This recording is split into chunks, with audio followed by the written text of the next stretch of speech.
Hey friends, welcome to another episode of Live Boldly with Sarah. It's Thursday.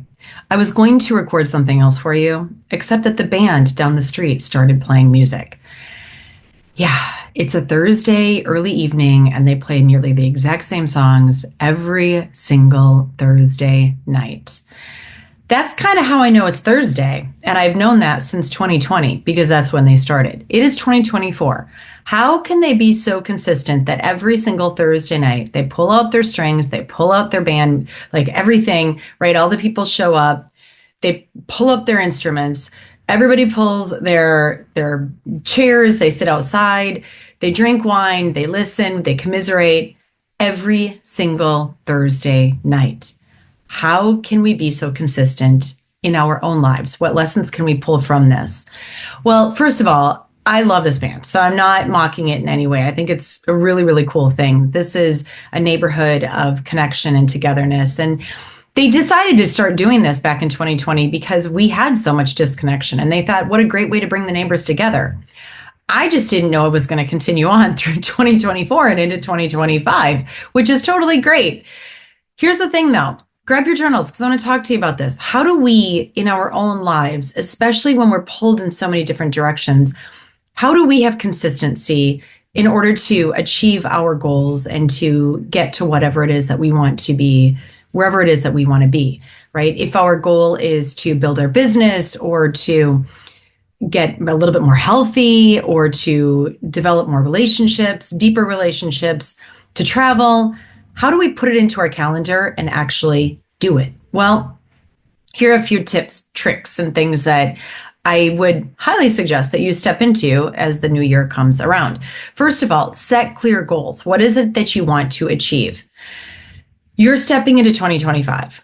So within Q1, what goal do you want to achieve? Between Q2, halfway through the year, what is it that you want to achieve? Q3, what is it that you want to, what I don't do is make my goals so that they are 3 years out, 5 years out. I do them so that personally, I do them so that they're smaller. So by the end of 2025, what is it that I want to achieve? And I divide it up into those 4 quarters into Q1, 2, 3, 4, so that it breaks it down and it makes it a little bit more achievable for me. So first of all, what does success look like for you by the end of 2025? And then what is it that you really truly want to achieve, right? Also remembering, again, this is a big one, your plate is only so big. So I think sometimes, kind of like when you go to a buffet and you're like, oh my gosh, I want it all. And I want it all right now. And we fill our plate, we take multiple plates, we go down to the table, we sit down, we start eating, and we're like, wow, my eyes were bigger than my stomach. And so really use that analogy as to get very realistic, right? You have this one plate. What is it that you want to achieve by the end of 2025? Now, as a single mom, what success meant to me, yes, I had business success. I had goals that I wanted to achieve. That said, the biggest success that I could have would be to launch my boys and to get them out into the world. That was always my biggest goal, right? That was my overarching goal in it all. Just recently, this week, a dear friend of mine had posted something in a community that I'm in, and he talked about how in his own business, he's missed some really important times in his daughter's lives. And that one hit me because I've had the opposite happen, where I have felt guilty, literally, maybe a little envious of some people because I haven't put as much effort. I don't want to say that. I have put a lot of effort, obviously, into my business. That said, I haven't been able to put the amount of energy necessarily, like I would put 1,000% of energy into my business because I love it so much. And I haven't been able to do that, recognizing it's because my overarching goal, my overarching value, like in values and everything, it's been about my kids. Like that's been my biggest responsibility of all. And so I really wanted to put the energy, even more energy, into helping them to achieve their goals and their success. And now that they're launching out into the world, my oldest has been on his own. My middle is graduating from college. He already graduated, but he's finishing up USC water polo this weekend. And then my youngest is going to be starting into college. And so knowing that now, I can take all that energy that I've been pouring also into them, and I can start to pour it into the things that I truly want to achieve next in my life, which is really taking my keynote speaking and putting just blowing that out of the water into the world. And so, give yourself a break if you can't put as much energy into something, into a project, into your work, into something that is also very near and dear to your heart, like my business is. I love my purpose and my passion and what I do. That said, again, give yourself a break if you can't put all the energy into it, because you're also putting it into other responsibilities that do need to come first. Maybe it's aging parents. Maybe it is, a partner in your life. I don't know, but just and sit with that realization, right? Give yourself a break. The second thing is develop routines and systems. Now, this is something that I've been really working on, is block scheduling my day. Before I get up in the morning, I do check my emails. Or when I get up in the morning, the first thing I do is I check my emails. What's at the top, the height that I need to actually respond to. Then I go for my run, or I go work out, or I paddle on the ocean for a little bit. Then I come back and I start my day. And I block my day into the 2-hour increments. Today I'm going to pitch to organizations my keynote speech.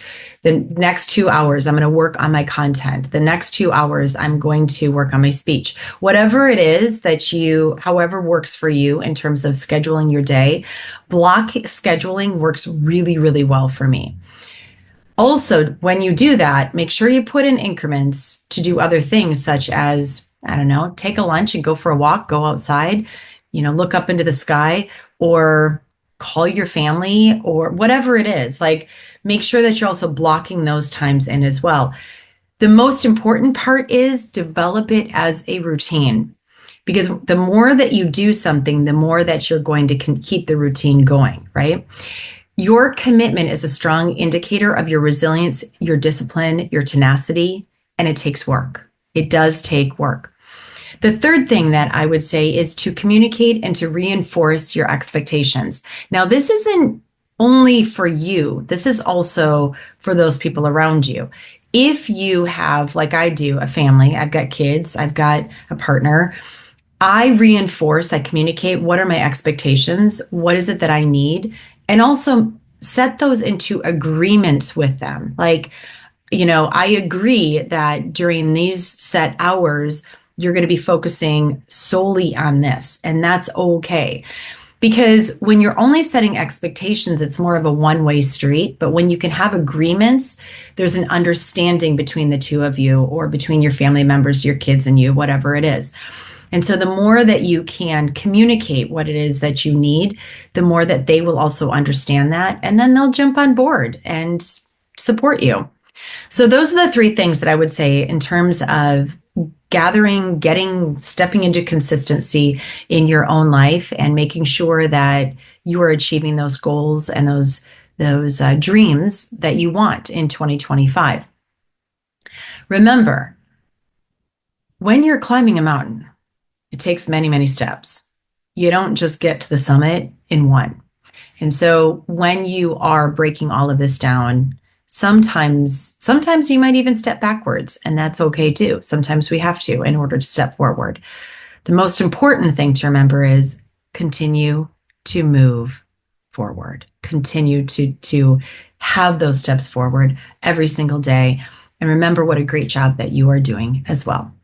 So with that, I'm going to go listen to this band, because they are dang consistent every single Thursday night.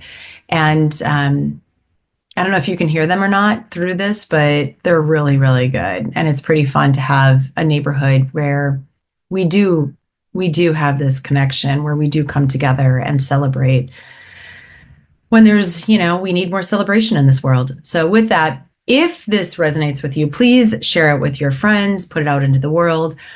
Do me a favor and tag me when you post it on your own social media, so I can also reshare and tag you.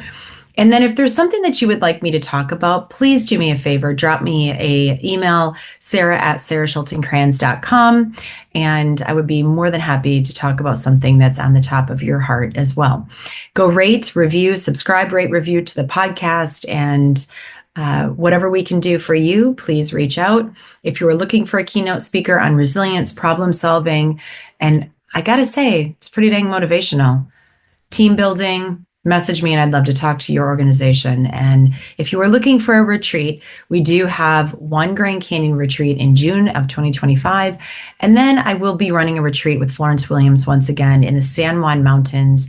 That's in July. 3 nights, 4 days. It's amazing as well. So please reach out and we would love to have you jump in. Sara@sarahschultencrans.com. Have a wonderful rest of your day.